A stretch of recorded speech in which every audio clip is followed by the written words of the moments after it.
Alice's Adventures in Wonderland by Lewis Carroll. Chapter 7. A Mad Tea Party. There was a table set out under a tree in front of the house, and the March Hare and the Hatter were having tea at it.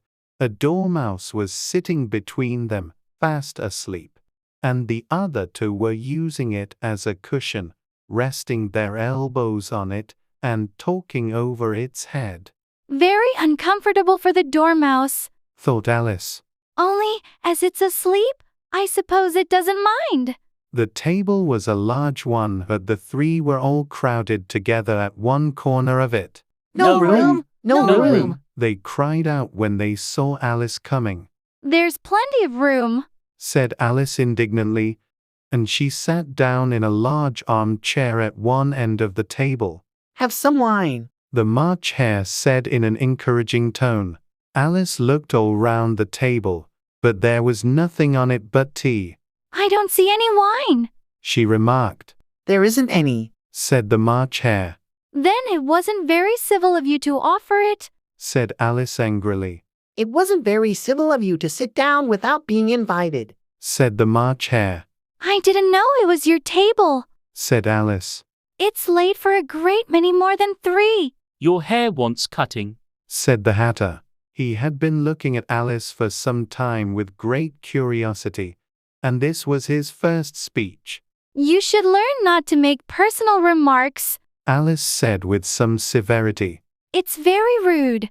The Hatter opened his eyes very wide on hearing this, but all he said was, Why is a raven like a writing desk? Come, we shall have some fun now, thought Alice. I'm glad they've begun asking riddles. I believe I can guess that, she added aloud. Do you mean that you think you can find out the answer to it? said the March Hare. Exactly so, said Alice. Then you should say what you mean, the March Hare went on. I do, Alice hastily replied. At least I mean what I say. That's the same thing, you know. Not the same thing a bit, said the Hatter. You might just as well say that I see what I eat is the same thing as I eat what I see.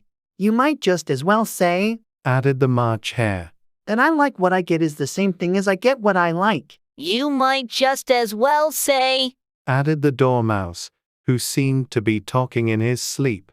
that I breathe when I sleep is the same thing as I sleep when I breathe. It is the same thing with you, said the Hatter, and here the conversation dropped, and the party sat silent for a minute, while Alice thought over all she could remember about ravens and writing desks, which wasn't much. The Hatter was the first to break the silence. What day of the month is it? he said, turning to Alice.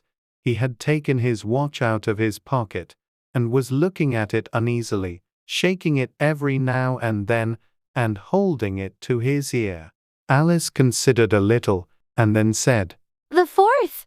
2 days wrong, sighed the Hatter. I told you butter wouldn't suit the works, he added, looking angrily at the March Hare. It was the best butter, The March Hare meekly replied. Yes, but some crumbs must have got in as well. The Hatter grumbled. You shouldn't have put it in with the bread knife. The March Hare took the watch and looked at it gloomily. Then he dipped it into his cup of tea and looked at it again, but he could think of nothing better to say than his first remark. It was the best butter, you know. Alice had been looking over his shoulder with some curiosity. What a funny watch, she remarked. It tells the day of the month and doesn't tell what o'clock it is. Why should it? Muttered the Hatter. Does your watch tell you what year it is? Of course not, Alice replied very readily. but that's because it stays the same year for such a long time together. Which is just the case with mine, said the Hatter. Alice felt dreadfully puzzled. The Hatter's remark seemed to have no sort of meaning in it, and yet it was certainly English. I don't quite understand you, she said, as politely as she could. The dormouse is asleep again, said the Hatter, and he poured a little hot tea upon its nose. The Dormouse shook its head impatiently, and said, without opening its eyes. Of course, just what I was going to remark myself. Have you guessed the riddle yet? The Hatter said, turning to Alice again. No, I give it up. Alice replied. What's the answer? I haven't the slightest idea, said the Hatter. Nor I. Said the March Hare. Alice sighed wearily. I think you might do something better with the time She said. than waste it in asking riddles that have no answers. if you knew time as well as I do. Said the Hatter. You wouldn't talk about wasting it, it's him. I don't know what you mean. Said Alice. Of course you don't. The Hatter said, tossing his head contemptuously. I dare say you never even spoke to time. Perhaps not. Alice cautiously replied. But I know I have to beat time when I learn music. That accounts for it. Said the Hatter. He won't stand beating. Now, if you only kept on good terms with him, he'd do almost anything you liked with the clock. For instance, suppose it were 9 o'clock in the morning, just time to begin lessons, you'd only have to whisper a hint to time, and round goes the clock in a twinkling, 1:30 time for dinner. I only wish it was. The March Hare said to itself in a whisper. That would be grand, certainly. Said Alice thoughtfully. But then, I shouldn't be hungry for it, you know. Not at first, perhaps, Said the Hatter. but you could keep it to 1:30 as long as you liked. Is that the way you manage? Alice asked. The Hatter shook his head mournfully. Not I. He replied, We quarreled last March, just before he went mad, you know. pointing with his teaspoon at the March Hare. It was at the great concert given by the Queen of Hearts, and I had to sing, Twinkle, twinkle, little bat, how I wonder what you're at. You know the song, perhaps. I've heard something like it. Said Alice. It goes on, you know. The Hatter continued. In this way, up above the world you fly, like a tea tray in the sky. Twinkle, twinkle. Here the Dormouse shook itself, and began singing in its sleep, Twinkle, twinkle, twinkle, twinkle. and went on so long that they had to pinch it to make it stop. Well, I'd hardly finished the first verse, Said the Hatter. when the Queen jumped up and bawled out, He's murdering the time, off with his head. How dreadfully savage. Exclaimed Alice. And ever since that, The Hatter went on in a mournful tone. he won't do a thing I ask. It's always 6 o'clock now. A bright idea came into Alice's head. Is that the reason so many tea things are put out here? She asked. Yes, that's it. Said the Hatter with a sigh. It's always tea time, and we've no time to wash the things between whiles. Then you keep moving round, I suppose? Said Alice. Exactly so, Said the Hatter. as the things get used up. But what happens when you come to the beginning again? Alice ventured to ask. Suppose we change the subject. The March Hare interrupted, yawning. I'm getting tired of this. I vote the young lady tells us a story. I'm afraid I don't know one. Said Alice, rather alarmed at the proposal. Then the Dormouse shall. They both cried, Wake up, Dormouse. and they pinched it on both sides at once. The Dormouse slowly opened his eyes. I wasn't asleep. He said in a hoarse, feeble voice. I heard every word you fellows were saying. Tell us a story. Said the March Hare. Yes, please do. Pleaded Alice. And be quick about it, Added the Hatter. or you'll be asleep again before it's done. Once upon a time, there were 3 little sisters, The Dormouse began in a great hurry. and their names were Elsie, Lacey, and Tilly, and they lived at the bottom of a well. What did they live on? Said Alice, who always took a great interest in questions of eating and drinking. They lived on treacle. Said the Dormouse, after thinking a minute or two. They couldn't have done that, you know. Alice gently remarked. They'd have been ill. So they were Said the Dormouse. very ill. Alice tried to fancy to herself what such an extraordinary ways of living would be like, but it puzzled her too much, so she went on. But why did they live at the bottom of a well? Take some more tea. The March Hare said to Alice very earnestly. I've had nothing yet.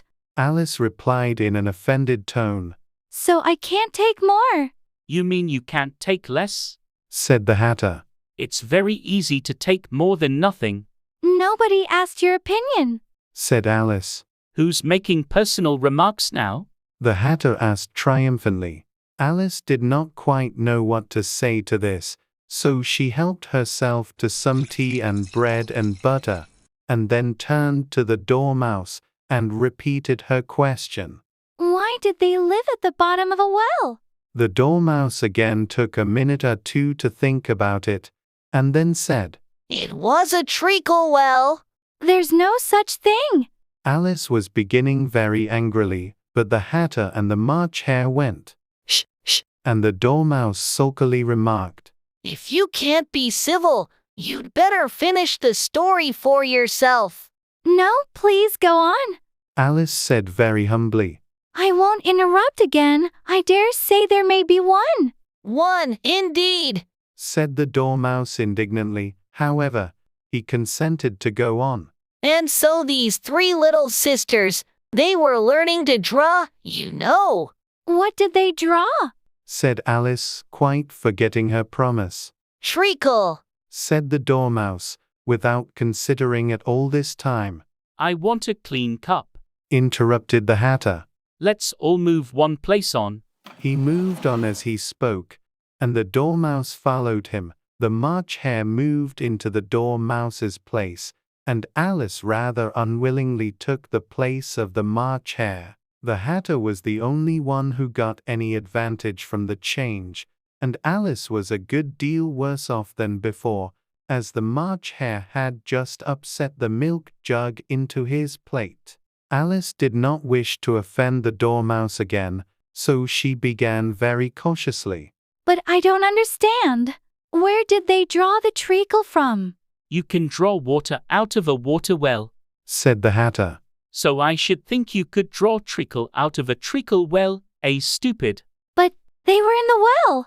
Alice said to the Dormouse, not choosing to notice this last remark. Of course they were. Said the Dormouse. Well in. This answer so confused poor Alice that she let the Dormouse go on for some time without interrupting it. They were learning to draw. The Dormouse went on, yawning and rubbing its eyes, for it was getting very sleepy. And they drew all manner of things, everything that begins with an M. Why with an M? Said Alice. Why not? Said the March Hare. Alice was silent. The Dormouse had closed its eyes by this time, and was going off into a doze, but, on being pinched by the Hatter, it woke up again with a little shriek, and went on. That begins with an M, such as mouse traps, and the moon, and memory, and muchness. You know you say things are much of a muchness. Did you ever see such a thing as a drawing of a muchness? Really? Now you ask me? Said Alice, very much confused. I don't think. Then you shouldn't talk. Said the Hatter. This piece of rudeness was more than Alice could bear. She got up in great disgust, and walked off. The Dormouse fell asleep instantly, and neither of the others took the least notice of her going, though she looked back once or twice, half hoping that they would call after her. The last time she saw them, they were trying to put the Dormouse into the teapot. At any rate, I'll never go there again. Said Alice as she picked her way through the wood. It's the stupidest tea party I ever was at in all my life. Just as she said this, she noticed that one of the trees had a door leading right into it. That's very curious. She thought. But everything's curious today. I think I may as well go in at once. And in she went. Once more she found herself in the long hall, and close to the little glass table. Now, I'll I'll manage better this time. She said to herself, and began by taking the little golden key and unlocking the door that led into the garden. Then she went to work nibbling at the mushroom. She had kept a piece of it in her pocket till she was about a foot high. Then she walked down the little passage, and then she found herself at last in the beautiful garden, among the bright flower beds and the cool fountains.